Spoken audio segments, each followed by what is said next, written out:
आप सभी का स्वागत है आपके अपने YouTube channel Gyandeep India channel पर। आज का टॉपिक है मातृभूमि के लिए खंड काव्य कक्षा 10। तो आइए शुरू करते हैं। तो मातृभूमि के लिए खंड काव्य जो है वो कौन कौन से जिलों के लिए मान्य है? तो ये मान्य है मुरादाबाद, अमरोहा, शाहजहांपुर, लखीमपुर खीरी, मुजफ्फरनगर, गोरखपुर, इन जिलों के लिए मान्य है। अन्य जिले के विद्यार्थी अपने विषय अध्यापक से जानकारी प्राप्त करें। तो आइए शुरू करते हैं। तो मातृभूमि के लिए खंड काव्य डॉक्टर जयशंकर त्रिपाठी द्वारा लिखा गया है। यानी मातृभूमि जो खंड काव्य है वो किसके द्वारा लिखा गया है? तो डॉक्टर जयशंकर त्रिपाठी के द्वारा लिखा गया है। इस खंड काव्य के नायक चंद्रशेखर आजाद हैं। यानी मातृभूमि के लिए खंड काव्य के जो नायक हैं वो चंद्रशेखर आजाद हैं। उनके चरित्र की निम्नलिखित विशेषताएं हैं। नंबर 1 हेडिंग डालेंगे देशभक्त। चंद्रशेखर आजाद देशभक्त थे। वह अपनी मातृभूमि का अपमान सहन नहीं कर सकते थे। चंद्रशेखर आजाद देशभक्त थे। वह मातृभूमि का अपमान सहन नहीं कर सकते थे। अखबारों में उन्होंने जलियांवाला बाग में अंग्रेजों द्वारा अत्याचारों का समाचार पढ़ा तो उनका देश प्रेम एकदम जाग उठा। उन्होंने अपने साथियों को प्रेरित किया कि वे भारत माता की सेवा में लग जाएं। चंद्रशेखर का जीवन ही मातृभूमि के लिए था। वह उसके लिए जीते थे और उसके लिए मरते थे। उसके बारे में हेड लिखेंगे नंबर 2 दृढ़ प्रतिज्ञा। दृढ़ प्रतिज्ञा में लिखेंगे चंद्रशेखर आजाद प्रतिज्ञा के पक्के थे। वह जो निश्चित करते थे अथवा जो कहते थे उसे पूरा करते थे। चंद्रशेखर आजाद प्रतिज्ञा के पक्के थे।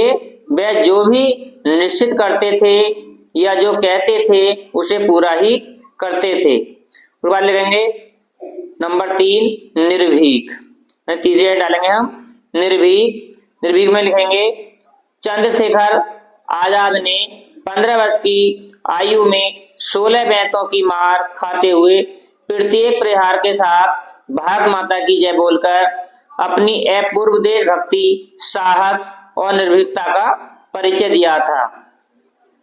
अल्फ्रेड पार्क में 1 घंटे तक पुलिस से घिरकर अकेले उनका सामना करते रहना तथा काकोरी स्टेशन के निकट सरकारी खजाने को लूटना भी साहसी कार्य था। अब हेड डालेंगे नंबर 4। हेड नंबर 4 है प्रभावशाली व्यक्तित्व। तो आजाद का व्यक्तियों पर बड़ा प्रभाव पड़ा। यानी आजाद का व्यक्तियों पर बड़ा प्रभाव पड़ा। वह अपने ओजस्वी भाषण से नवयुवकों को प्रभावित कर लेते थे। अब देखेंगे हेडिंग नंबर 5 अद्भुत संगठन कर्ता। इसमें लिखेंगे चंद्रशेखर आजाद ने देश के समस्त क्रांतिकारियों को भारत को स्वतंत्र कराने के लिए एक मंच पर संगठित करने का अद्भुत कार्य किया। लिखेंगे हेडिंग नंबर 6 प्रकृति प्रेमी।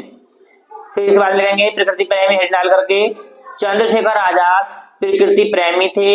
जब वह संघर्षों से थक जाते थे तो विश्राम करने के लिए प्रकृति की गोद में चले जाते थे। वहीं वह अपने भावी कार्यक्रम की योजना बनाते थे। यानी वहीं वह अपने भावी कार्यक्रम की योजना बनाते थे। इस तरह लिखेंगे प्रकृति प्रेमी हेडिंग। तो बाद हेडिंग डालेंगे 7 महान क्रांतिकारी। 7 में हेडिंग डालेंगे महान क्रांतिकारी। तो चंद्रशेखर आजाद महान क्रांतिकारी व महान देशभक्त थे। अंग्रेजों के दमन चक्र के विषय में असहयोग आंदोलन की शिथिलता पड़ता देख उन्होंने सशस्त्र क्रांति का अवलंबन किया। भक्त सिंह जैसे अन्य क्रांतिकारियों के साथ मिलकर क्रांति की ज्वाला भड़का दी। हेडिंग नंबर 8 है अपराजय सेनानी। तो चंद्रशेखर आजाद अपराजय सेनानी थे। वे कुशल संगठनकर्ता और सेनानी थे। वे क्रांतिकारी योजनाओं को बड़ी चतुराई से क्रियान्वित किया करते थे। उन्होंने बाल्यावस्था में ही यह सिद्ध कर दिया था कि बड़ा कष्ट सहकर भी नहीं झुकेंगे। अब हेडिंग नंबर 9 लिखेंगे, अमर शहीद।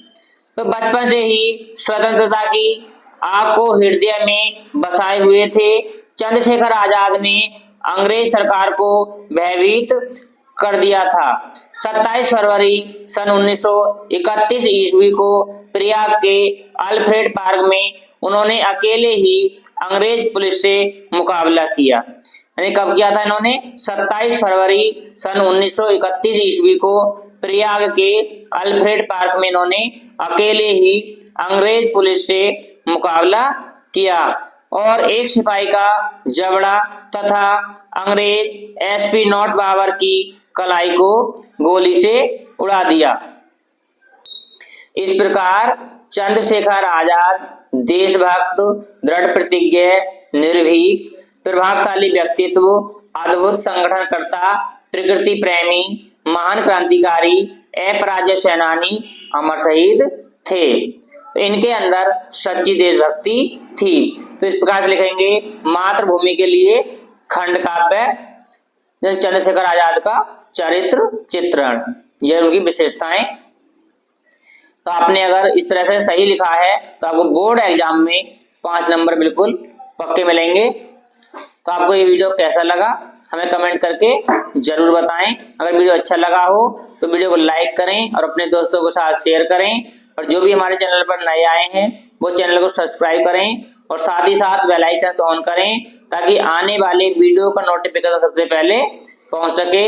और फिर मिलते हैं अगले वीडियो में, तब तक के लिए सभी दोस्तों को नमस्कार।